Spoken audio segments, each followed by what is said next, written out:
Welcome to the Tool Review channel, and for today's video we have a Channellock versus Klein, and we are taking a look at their 8-inch lineman's pliers that they both have to offer.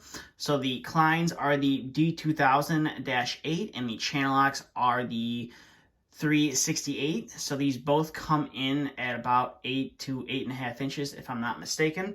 We're going to go ahead and pull out the handy dandy tape measure right here and go ahead and measure them both up. So the Kleins are about I would say about 8.5, and then the Channellocks are a little bit less than 8.5, but if you count where the dip is, they're about 8.5 in size. Now both of these are made in the USA, one obviously being Channellock and the other being Klein, two fairly popular made in the USA brands. Channellock, for the most part, makes all of their stuff in, I believe, Pennsylvania, and Klein, depending on the tool, is either made in, it is either Elk Grove, Illinois, or it's made down somewhere in Texas. So these are the Kleins right here.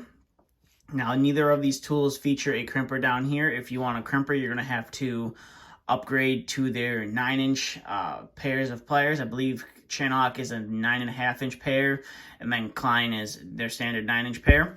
But this is the Klein tools, as you can see right here. These are the D2000 series, so they are rated to cut through screws, nails, and ACSR, and they feature the dark blue handles that come on most of the D2000 tools. And that's pretty much it for these Kleins. Now here are the Channellocks right here. So unlike the Kleins, the Channellocks do have some grip back here behind the rivet. So if you needed to pull or get, you're trying to pull a nail out, or you had some fish tape and you really wanted to grip down on it and then pull, you could do that with these Channellocks, whereas the Kleins behind that rivet, it is just nice and smooth back there, so you're not really going to be gripping anything with those. And then Channellock has the standard, their standard blue dipped handles. Now, I'm not sure if you can get these in there. I believe they call it their Code Blue, where it's their version of comfort grip handles. But I know for a fact that you can get these T2000-8s from Klein with the journeyman style handles as well.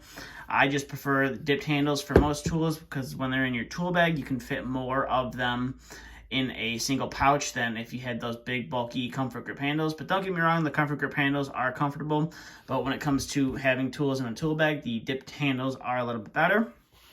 So when comparing the tools up front, as you can see, the Klein does have a little bit larger of a head, and both of them do have like these rounded points on them, which if you needed to ream out a piece of conduit after cutting it, you could do that. The Channellock is a little bit sharp, whereas the Klein is a little bit more smooth.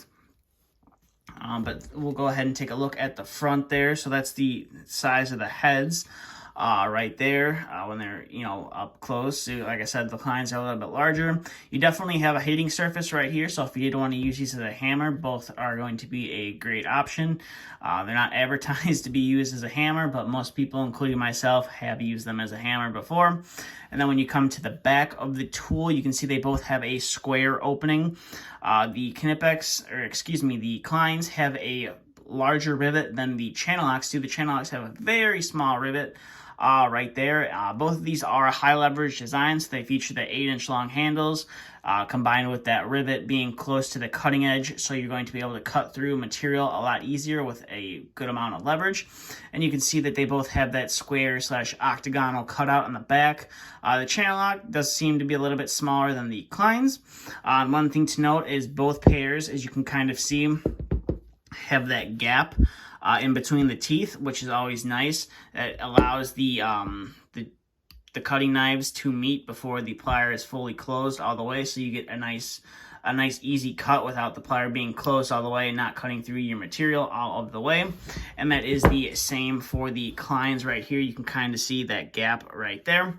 Now both of these tools do feature a cross-hatching design on the nose of the plier. Like I said before, the Kleins is going to be a lot larger, or just slightly larger than the Channellock, but they are fairly comparable in size. And then we'll go ahead and take a look at those cutting edges right there. So you can see the Klein's does appear to be a little bit larger than the Channellocks, but we're going to test both of them out and see if they can handle some material that we're going to throw at them.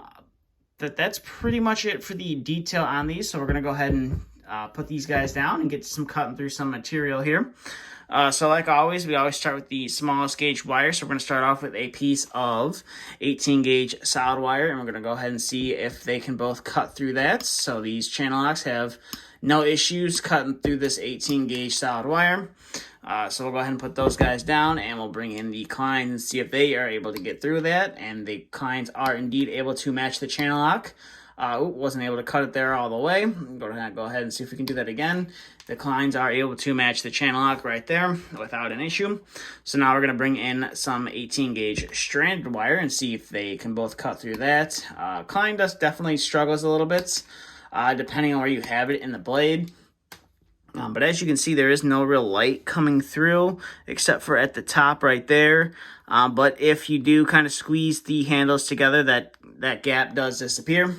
So we're going to go ahead and test out those Channellocks as well. And the Channellocks don't have an issue. And you can kind of hear that more of a snapping sound when you're cutting through the material. And then we'll going to go ahead and take a look at the blade, and as you can see, there is no light coming through, and I actually don't have any pressure on the blades. So that is a nice feature that the Channellocks have over the Kleins, is the blades are a little bit more lined up and there's not as much light showing through. So that was the 18 gauge stranded wire. Now we're going to bring in some 14 gauge solid wire and see if both can cut through this without an issue. And we're going to go ahead and test the Channellock first, and they are able to get through that without an issue, which is nice. So we're going to go ahead and bring in the Kleins and see if they can match that, and the Kleins are definitely able to match that as well. So we're going to go ahead and set that off to the side and bring in some 14 gauge stranded wire. And we'll go ahead and chop through that, and they have no issue whatsoever cutting through that 14 gauge stranded wire. So we're going to go ahead and pick up the Channellocks now and see if we can do the same thing. And just like the Kleins, the Channellocks are able to chop through that 14 gauge stranded wire without an issue. So now we'll bring in our 12 gauge solid wire, and we'll see if we can hear a little bit more of a difference between the snaps, whereas the Kleins, they design their tool to more absorb the snap and not be able to hear it, whereas Channellock, you probably going to hear a little bit more of a snapping sound when cutting through this. So there is the Channellocks cutting through the 12 gauge solid wire. You can definitely hear a little bit louder of a snapping sound, so we're going to go ahead and try these Kleins as well. You definitely don't hear that snapping sound as much as you do when you're cutting through it with the Channellocks. So now that 12 gauge solid wire is out of the way, let's bring in some 12 gauge stranded wire and chop through this as well. So the Kleins do that without an issue, which is nice.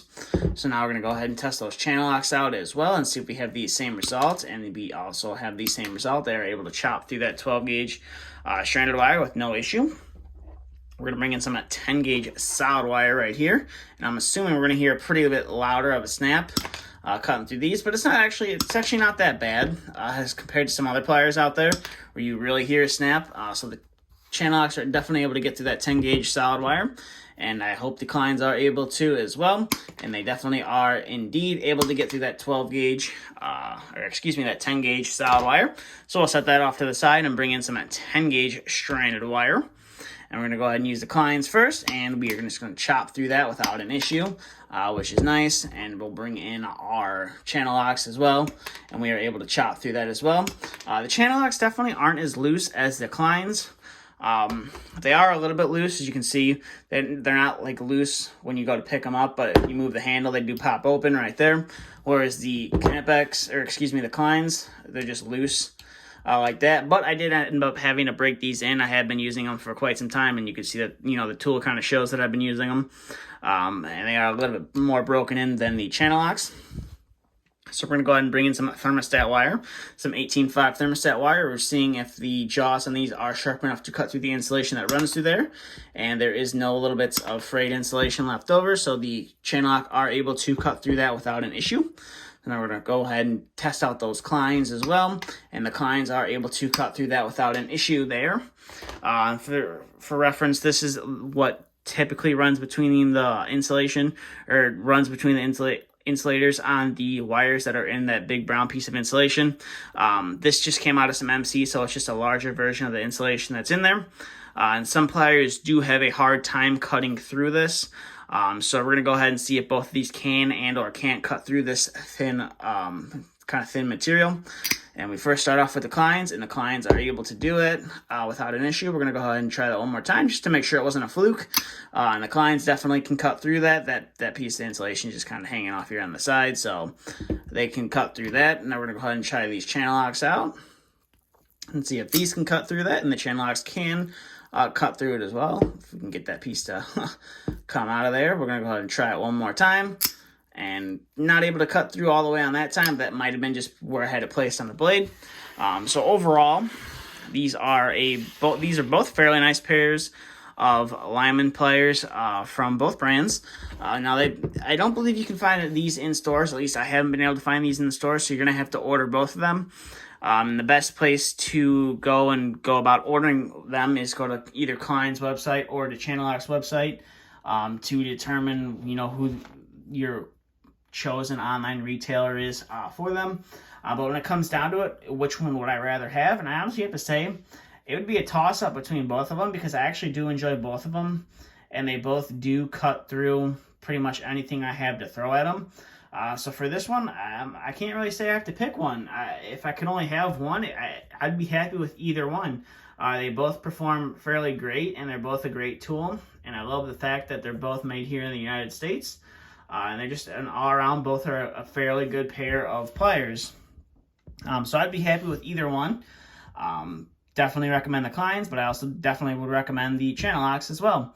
With that being said, that's all I have for this video. So if you have any questions, comments, concerns, please feel free to leave them down in the comment section below. And if you're new to the channel, please consider hitting that subscribe button. But that's all I have. Thanks for watching, and stay tuned for the next video to be uploaded.